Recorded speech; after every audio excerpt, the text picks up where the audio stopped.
Hi hello welcome to தேடை reports. இப்போ நம்ம பார்க்க போகிறது அருண் விஜயினுடைய நடிப்பில் பொங்கலுக்கு ரிலீஸ் ஆகியிருக்கக்கூடிய படம் தான் மிஷன் சாப்டர் 1. இந்த படத்தினுடைய விமர்சனத்தை பற்றி தான் இங்கே நம்ம பார்க்க போகிறோம். மிஷன் சாப்டர் 1 திரைப்படத்தில் அருண் விஜய் தனக்குன்னு உரித்தான பாணியில் தனது நடிப்பினுடைய முழு திறமையும் வெளிப்படுத்தி இருக்கிறார் அப்படின்னு நம்ம சொல்ல முடியும். அவரை இயக்குனர் ரொம்பவே நல்லா இதில் வேலை வாங்கியிருக்கார் அப்படின்னு நம்ம சொல்லலாம். இத்திரைப்படத்தில் அருண் விஜய், எமி ஜாக்சன், நிமிஷா சஞ்சன், பரத் பூபானா, பேபி அயல் அப்படின்னு சொல்லிட்டு ஒரு மிகப்பெரிய திரைப்பட்டாளமே இந்த திரைப்படத்தில் நடிச்சிருக்காங்க. இப்போ பொங்கலுக்கு ரிலீஸ் ஆகியிருக்கக்கூடிய படங்களில் ரொம்பவும் ப்ரொமோஷன் இல்லாமல் வெளியாகிருக்கிற படம் தான் அருண் விஜயோட மிஷன் சாப்டர் 1 படம். நடிகை எமி ஜாக்சனுடைய நடிப்பில் வெளியாகியுள்ள மிஷன் சாப்டர் 1 இத்திரைப்படத்தை விஜய் இயக்கியிருக்காரு. இந்த படம் லைகா பேனரில் வெளிவந்திருக்கு. பேனர் ரொம்ப பெரிய பேனர் அப்படின்னாலும் அதற்கு தகுந்த கதையம்சத்தையும் தேர்ந்தெடுத்திருக்கார் இயக்குனர். படத்தினுடைய கதையை எடுத்துக்கொண்டோம் அப்படின்னா ஏதோ ஆஹா ஓஹோன்னு கதையெல்லாம் கிடையாதுங்க. படத்தில் முதல் காட்சியே ரொம்ப அமோகமாக உள்ளதுன்னு சொல்லலாம். அதாவது ஆதி காலத்தில் பாகிஸ்தான் தீவிரவாதிகள் இந்தியாவிற்குள் ஊடுருவுறாங்க அப்படின்னு சொல்லி சின்ன வயசில் ஒரு சில படங்களை பார்த்துருப்போம். அதே மாதிரி தான் பாகிஸ்தான் தீவிரவாதிகள் ஊடுருவுறாங்க. இவர்களுடைய நோக்கம் என்ன அப்படின்னா இந்தியாவில் நடைபெறவுள்ள G20 மாநாட்டில் தடுக்கணும் அப்படிங்கிறதான் இவங்களுடைய முக்கிய நோக்கமாக இருக்குது. இதுவே இந்திய அரசுக்கு தெரியப்படுத்துகிறாங்க. உடனே தீவிரவாதிகள் தங்களுடைய கூட்டாளிகளை மீட்க இந்தியாவிலிருந்து வெளியேறி லண்டனுக்கு போயிறாங்க.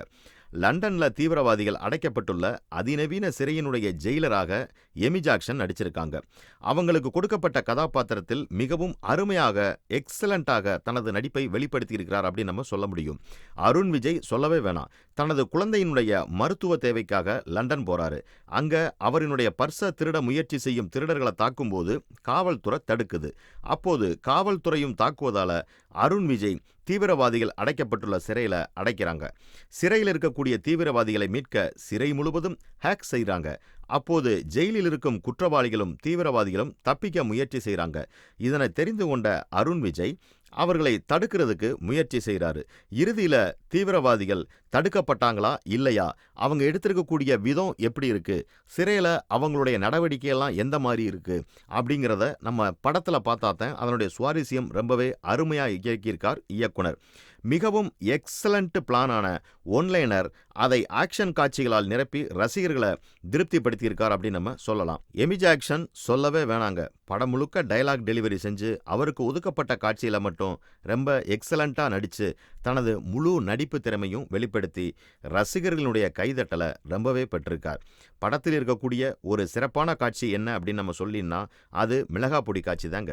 அருண் விஜயினுடைய குழந்தை பேசும் சென்டிமெண்ட்டான வசனங்கள் ரொம்பவே எக்ஸலண்ட்டாக உருக வைக்குதுன்னு நம்ம சொல்லலாம். ஆக்ஷன் காட்சிகள் என்றாலே அடித்து நொறுக்கக்கூடிய அருண் விஜய் இந்த படத்துலையும் குறையில்லாமல் ரொம்பவே சிறப்பாக நடிச்சிருக்காரு. ஆனால் அது கதைக்கு ஏற்ற மாதிரி ரொம்பவும் எக்ஸலண்ட்டாக திரைக்கதை வடிவமைப்பும் செஞ்சிருக்கார் இயக்குனர். படத்தினுடைய திரைக்கதை எக்ஸலண்ட்டாக தரமாக இருக்குது அப்படின்னு நம்ம சொல்லலாம். சண்டை காட்சிகள் சொல்லவே வேணாம், ரசிகர்களுடைய கவனத்தை ஈர்க்கும். ஆனால் இந்த படத்தினுடைய திரைக்கதையும் சண்டை காட்சிகளும் மிகவும் பரபரப்பாக இருக்குது அப்படின்னு நம்ம சொல்லலாம். இந்த பொங்கலுக்கு வெளியாகிருக்கக்கூடிய மிஷன் பொங்கல் அப்படின்னு நம்ம சொல்ல முடியுங்க. ஒரு படத்திற்கு தன்னை முழுமையாக அர்ப்பணித்து சிறப்பாக நடிக்கக்கூடிய அருண் விஜய் கதை தேர்விலையும் கொஞ்சம் கூட அசராம சிறப்பான கதையை தேர்வு செஞ்சிருக்கார். மொத்தத்தில் மிஷன் சாப்டர் 1 பொங்கலுக்கு ரசிகர்களுக்கு மத்தியில் மிகப்பெரிய எதிர்பார்ப்பையும் வரவேற்பையும் பெற்றிருக்கின்றதுல கொஞ்சம் கூட சந்தேகமே இல்லை. இந்த மாதிரி சினிமா செய்திகளை உடனுக்குடன் தெரிந்து கொள்ள தேடை ரிப்போர்ட்ஸை பாருங்க, கமெண்ட் பண்ணுங்க, லைக் பண்ணுங்க, சப்ஸ்கிரைப் பண்ணுங்க, ஷேர் பண்ணுங்க.